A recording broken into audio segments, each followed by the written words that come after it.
누가복음 2장 10절에서 14절의 말씀입니다.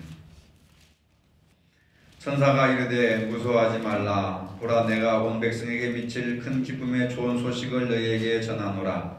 오늘 다윗의 동네에 너희를 위하여 구주가 나셨으니 곧 그리스도 주시니라.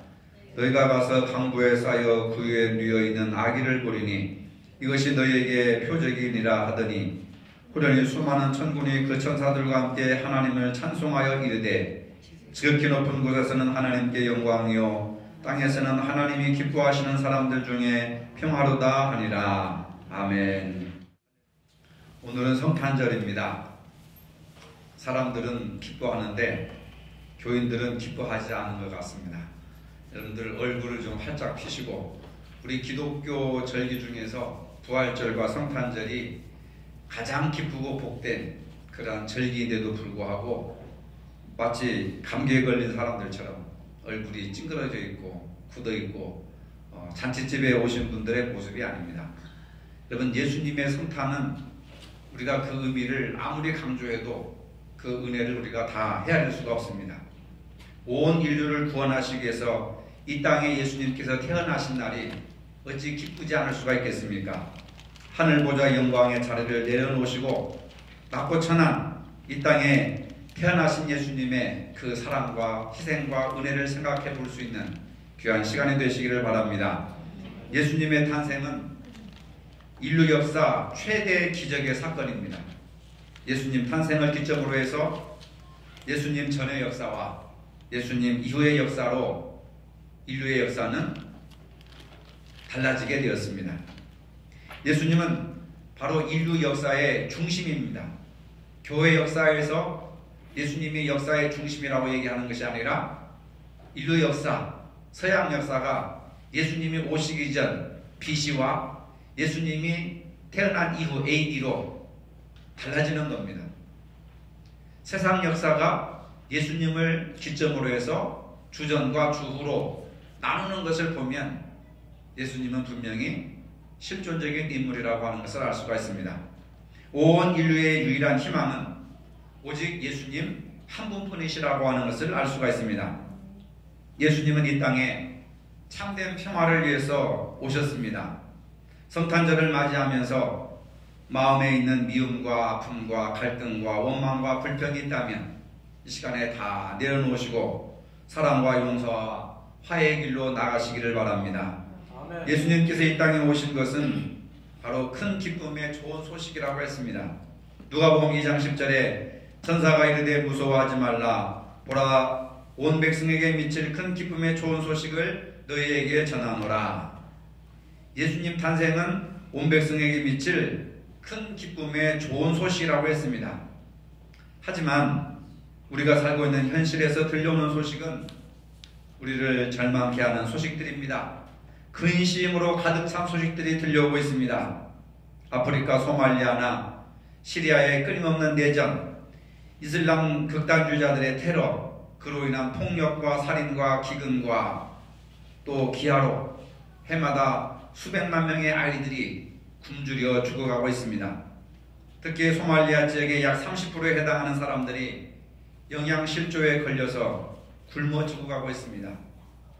에이즈나 각종 질병으로 아이들이 태어난 지 얼마 되지 않아서 계속 죽어가고 있습니다. 제대로 병치료도 받지 못한 채 병으로 영양실조로 죽어가고 있습니다. 그뿐만 아니라 전 세계 나라마다 갈등과 분쟁과 대립으로 치닫고 있습니다. 이로 인해 많은 민간인들이 희생당하고 있습니다. 이러한 절망과 탄식으로 덮인 이 세상에 큰 기쁨의 좋은 소식이 무엇이겠습니까? 그것은 평화의 왕 예수님께서 이 땅에 오셨다고 하는 소식입니다. 죄와 절망에 빠진 우리를 구원하시기 위해서 예수님이 오셨다는 사실입니다. 이보다 더 기쁘고 복된 소식이 어디 있겠습니까? 많은 사람들이 성탄절을 맞이하면서 즐거워합니다. 가족을 만나서 기뻐하고, 휴일이라 일하지 않아서 기뻐하고, 또 성탄 장식으로 예쁘게 꾸며놓고 그것으로 인해서 기뻐하고, 산타클로스의 복장을 하고 선물을 나눠주면서 기뻐하고, 연인들은 서로 함께 지낼 수 있어서 기뻐하고, 사업하는 사람들은 가게 수입이 늘어나서 기뻐합니다. 그런데 이러한 기쁨은 하나님께서 말씀하시는 성탄의 참된 기쁨이라고 할 수 없습니다. 왜냐하면 성탄절이 되어도 헤어진 가족과 만날 수 없고, 성탄트리 밑에 선물을 기대할 수 없고, 집이 없어서 노숙생활을 하는 사람들도 우리 주변에 많기 때문에 그렇습니다. 또 추운 성탄절 날에 직장에 나가지 아니하면 먹고 살기 힘들어하는 사람들이 우리 주변에 얼마나 많은지 모릅니다. 그들에게는 성탄이 불행하고 슬픈 날이 되고 있습니다. 그뿐 아니라 전 세계는 지금 서로 싸우고 무서운 무기를 만들면서 평화를 파괴하고 있습니다. 현재 있는 무기만으로도 지구를 몇 번 파괴하고도 남는다는데 계속해서 신무기를 개발하고 있습니다. 뉴스를 보면 짜증이 나고 갈등과 염려가 생기고 분노하고 슬픔이 솟아오르는 겁니다.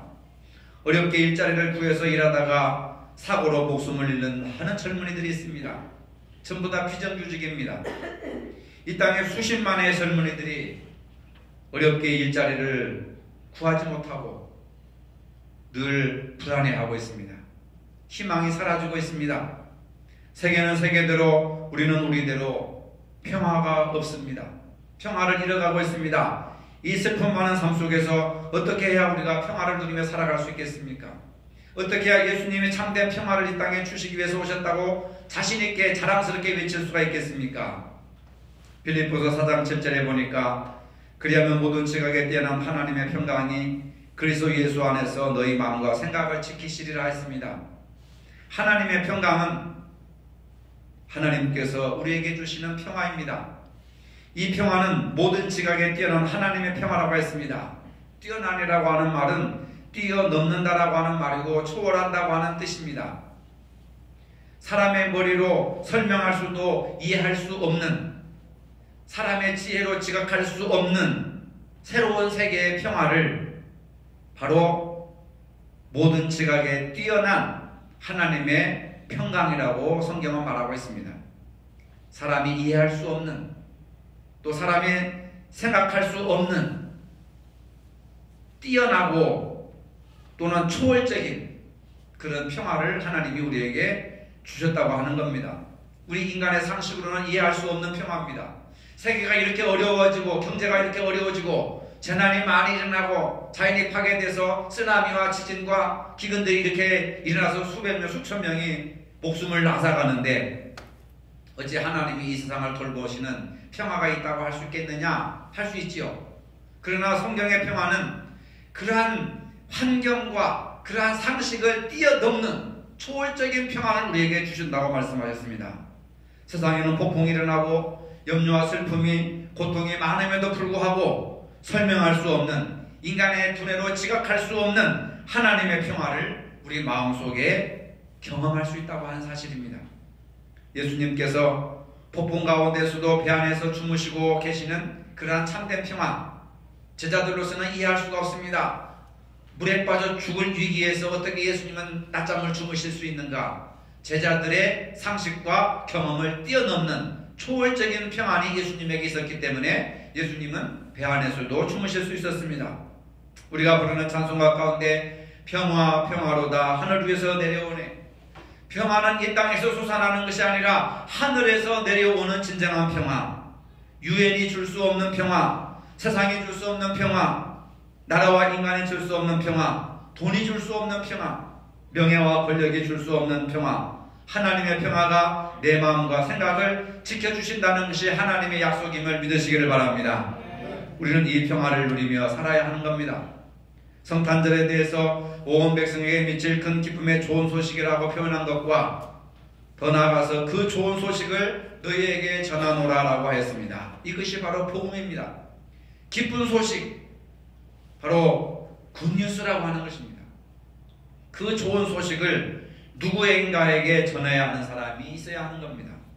오늘 예수 그리스도의 탄생의 이 기쁜 소식이 오늘 우리에게 전해졌습니다.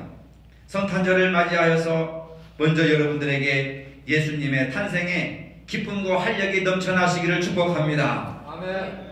예수님으로 인해서 내 인생의 기쁨과 활력이 회복돼야 되고 넘쳐나야 됩니다.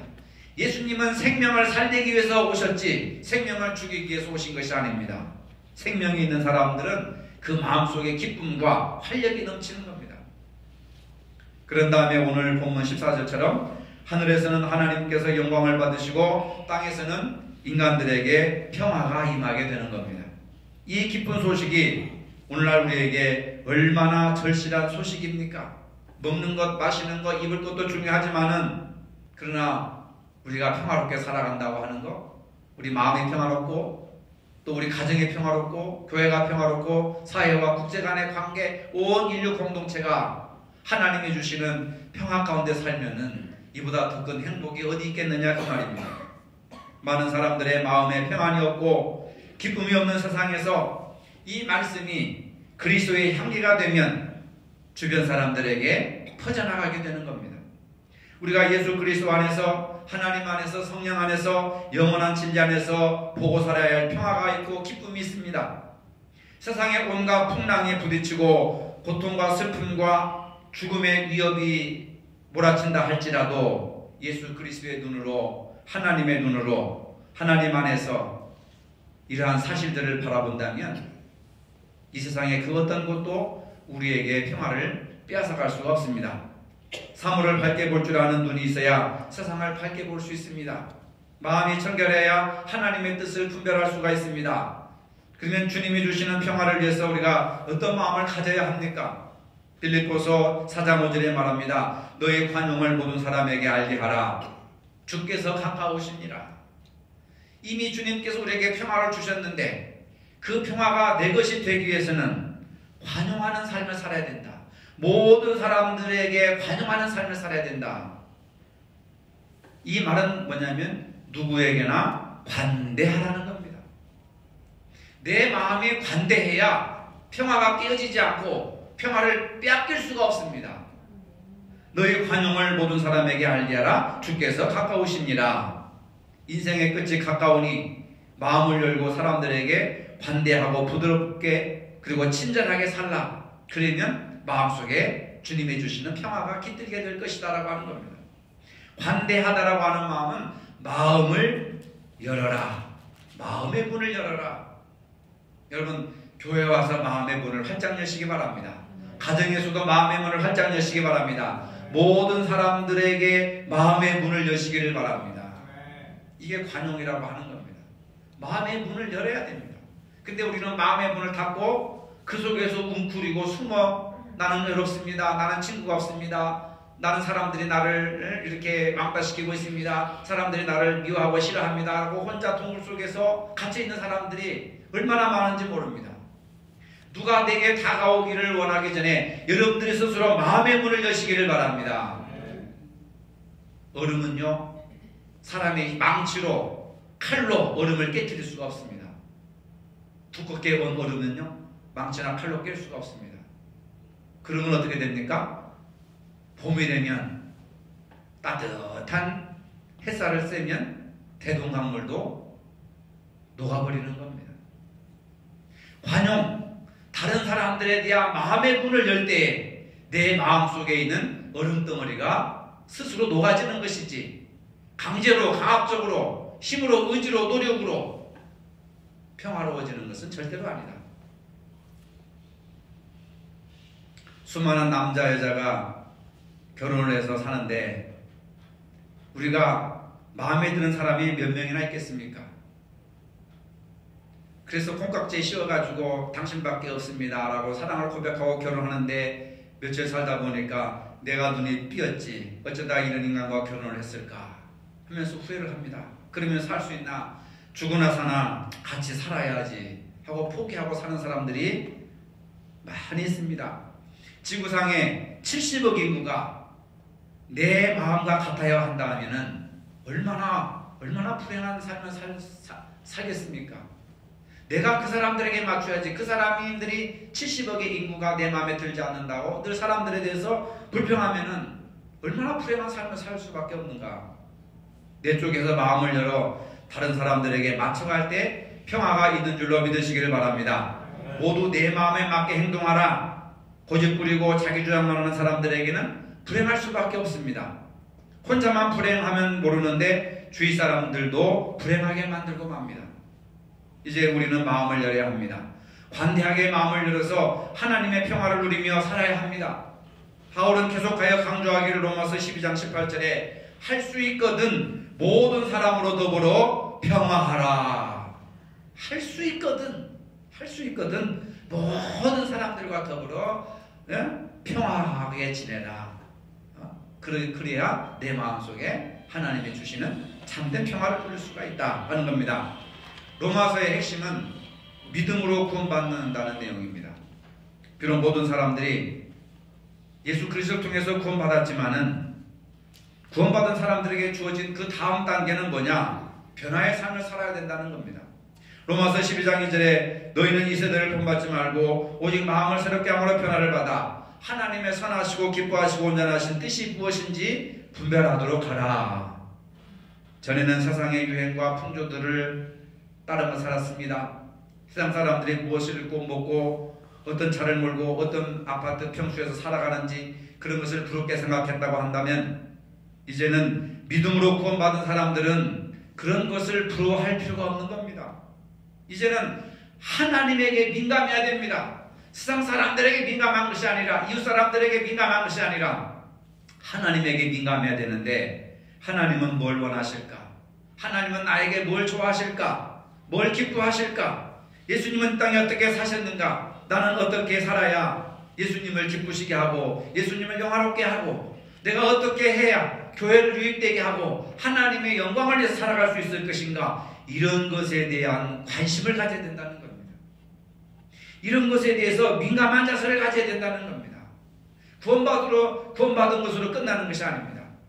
구원받았으면 구원받은 자답게 성숙하고 삶을 통해서 예수님을 나타내야 되는 겁니다. 그래서 할 수 있거든 너희로서는 모든 사람으로 더불어 평화하라. 이것이 가장 기쁜 소식입니다. 사람을 사회적 동물이라고 합니다. 아무리 사회가 개인주의화되었지만 우리는 평생 다른 사람들과 함께 어울려 살아야 합니다. 사람들과의 관계가 화목하면 여러분들의 인생도 화목하고 평강이 임하게 될 줄로 믿으시기를 바랍니다. 부모와 자녀 간에 불화하고 싶은 사람이 어디 있겠습니까? 부부 간에 불화하고 싶은 사람이 어디 있겠습니까? 교회 안에서 마음 불편해하면서 신앙생활을 하고 싶은 분들이 어디 있겠습니까? 이웃 간에 원수처럼 살아가고 싶은 사람이 어디 있겠습니까? 모든 사람과 평화하며 화목하게 지내고 싶지만 그러지 못합니다. 모든 사람으로 더불어 평화하기 위해서는 서로 축복해 줘야 합니다. 로마서 12장 14절에 너희를 박해하는 자를 축복하라. 축복하고 저주하지 말라. 말이나 됩니까? 너희를 괴롭히고 너희를 미워하고 너희를 욕하고 너희를 험담하는 사람들을 저주하지 말고 축복하라는 겁니다. 나에게 어려움을 주고 핍박하는 사람을 위해서 나를 미워하는 사람, 나를 증오하는 사람, 그 사람을 위해서 도리어 축복하라고 하는 겁니다. 선으로 악을 이기라고 하십니다. 평화하면서 사는 방법이 바로 이런 방법입니다. 가정에서도 폭력이 일어납니다. 자녀들을 학대하고 부부간에도 여러 가지 언행과 폭력이 오고 가고 있을 때가 많이 있습니다. 학교에서도 폭력이 있고 교회 안에서도 이런 일이 생기고 직장에서도 힘들게 하고 어렵게 하는 사람들이 주변에 얼마나 많은지 모릅니다. 그런데 성경은 눈은 눈으로 이는 이로 갚으라는 것이 아니라 그들을 향해서 축복하라는 겁니다. 그들을 도리어 사랑하라고 하는 겁니다. 나를 괴롭히고 배박하는 일을 축복하면 억울하게 느껴집니다. 뭔가 손해보는 것 같고 축복하지 못합니다. 자존심 상하는 것 같고. 그러나 악을 악으로 갚기 위해서는 나도 악한 자가 되기 마련입니다. 나도 다른 사람들을 핍박하는 자가 되기 쉽습니다. 그렇게 살다 보면 결국 나도 다른 사람들에게 저주받아야 할 존재가 되고 마는 겁니다. 하나님은 우리가 평안을 잃어버리고 악한 자와 같이 살기를 원하지 않으십니다. 왜냐하면 이러한 방식은 사탄의 자식들이 살아가는 방식이기 때문에 그렇습니다. 믿는 자들은 다만 핍박하는 자를 축복하고 악을 행하는 자들에게 선한 일을 도모하며 모든 사람과 더불어 평화하며 살아가야 하는 겁니다. 하나님의 자녀로 선하고 존귀한 모습을 잃어버리지 말고 살기를 원하시는 분이십니다. 여러분, 사람들과 함께 평화하기 위해서는 우리는 늘 마음을 같이 나눌 수 있어야 합니다. 마음을 나누기 위해서는 낮은 데 마음을 둬야 하는 겁니다. 사람들이 상대방과 함께 마음을 같이 하고 싶지만 그렇게 하지 못하는 이유가 내 마음을 내려놓지 못하기 때문에 그렇습니다. 상대방과 마음을 같이 하기 위해서는 나의 마음을 상대방의 마음보다 낮은 데 주어야 합니다. 온유하고 겸손한 마음을 가지고 상대방을 대해야 됩니다. 근데 우리는 상대방에게 명령하고 상대방 위해서 군림하려고 하는 잘못된 자세를 가지고 살아가고 있습니다. 내가 지혜롭다고 생각하고 자기 자신의 마음을 높이고 자기 생각이 절대적이라고 생각해가지고 상대방과 함께 마음을 나눌 수가 없어져 버리는 겁니다. 예수님은 하늘 영광을 버리시고 낮고 천한 말구유에 태어나셨습니다. 자신의 높으신 하나님의 아들이심을 고집하지 않으시고 스스로 낮아지셔서 사람의 몸을 입고 이 땅에 오셨습니다. 가장 낮고 가장 천한 말구유, 짐승들이 사는 마구간에 사람이 태어나는 안방에서 태어나지도 못하고 말구유간에서 태어나신 가장 비천한 모습으로 이 땅에 오셨습니다. 주님의 마음과 생각을 사람들의 형편에 맞추셨습니다. 죄인들의 형편으로 맞추셨습니다. 사람들의 아픔과 고통을 함께 나누셨습니다. 병든 자, 귀신 들린 자들을 불쌍히 여기셨습니다. 그리고 그들을 고쳐주셨습니다. 결국은 십자가의 죽으심으로 사람과 하나님 사이에 평화의 단계를 이루셨던 것을 볼 수가 있습니다. 여러분, 같이 산다고 해서 진정한 부부가 아닙니다. 법적인 부부가 될지 몰라도 마음을 같이 할 때 진정한 부부가 되는 겁니다. 한솥밥을 먹는다고 식구가 되는 것이 아닙니다. 한 마음을 나눌 때 진정한 가족이고 식구가 되는 겁니다. 한 조에 있다고 믿음의 가족이 아닙니다. 서로의 마음을 함께 할 때 믿음의 가족이 이루어지는 겁니다. 우리는 먼저 서로 마음을 같이 해야 됩니다. 나를 낮출 때 마음을 같이 할 수가 있습니다.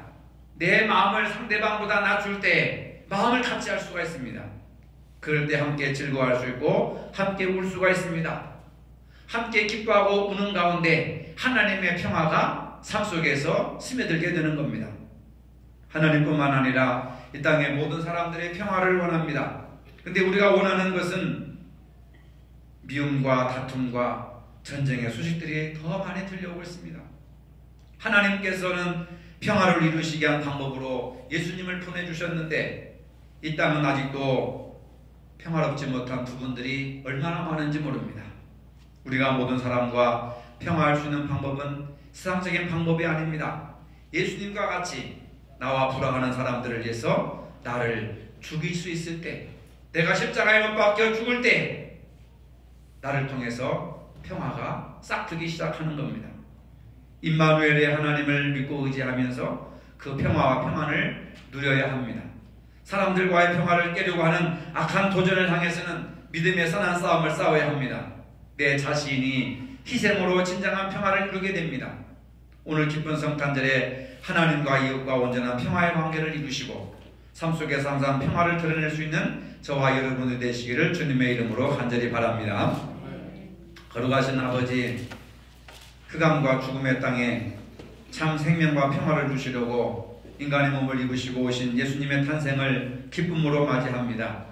이제 주님으로 인하여서 하나님과 평화하게 하시고 국가 간에 개인 간에 모두 평화의 왕으로 예수님을 영접하여서 하늘은 영광이요 이 땅에서는 기뻐하심을 입은 모든 사람들에게 평화가 지금 여기에서 임하게 하여 주시옵소서. 예수님의 이름으로 기도합니다. 아멘.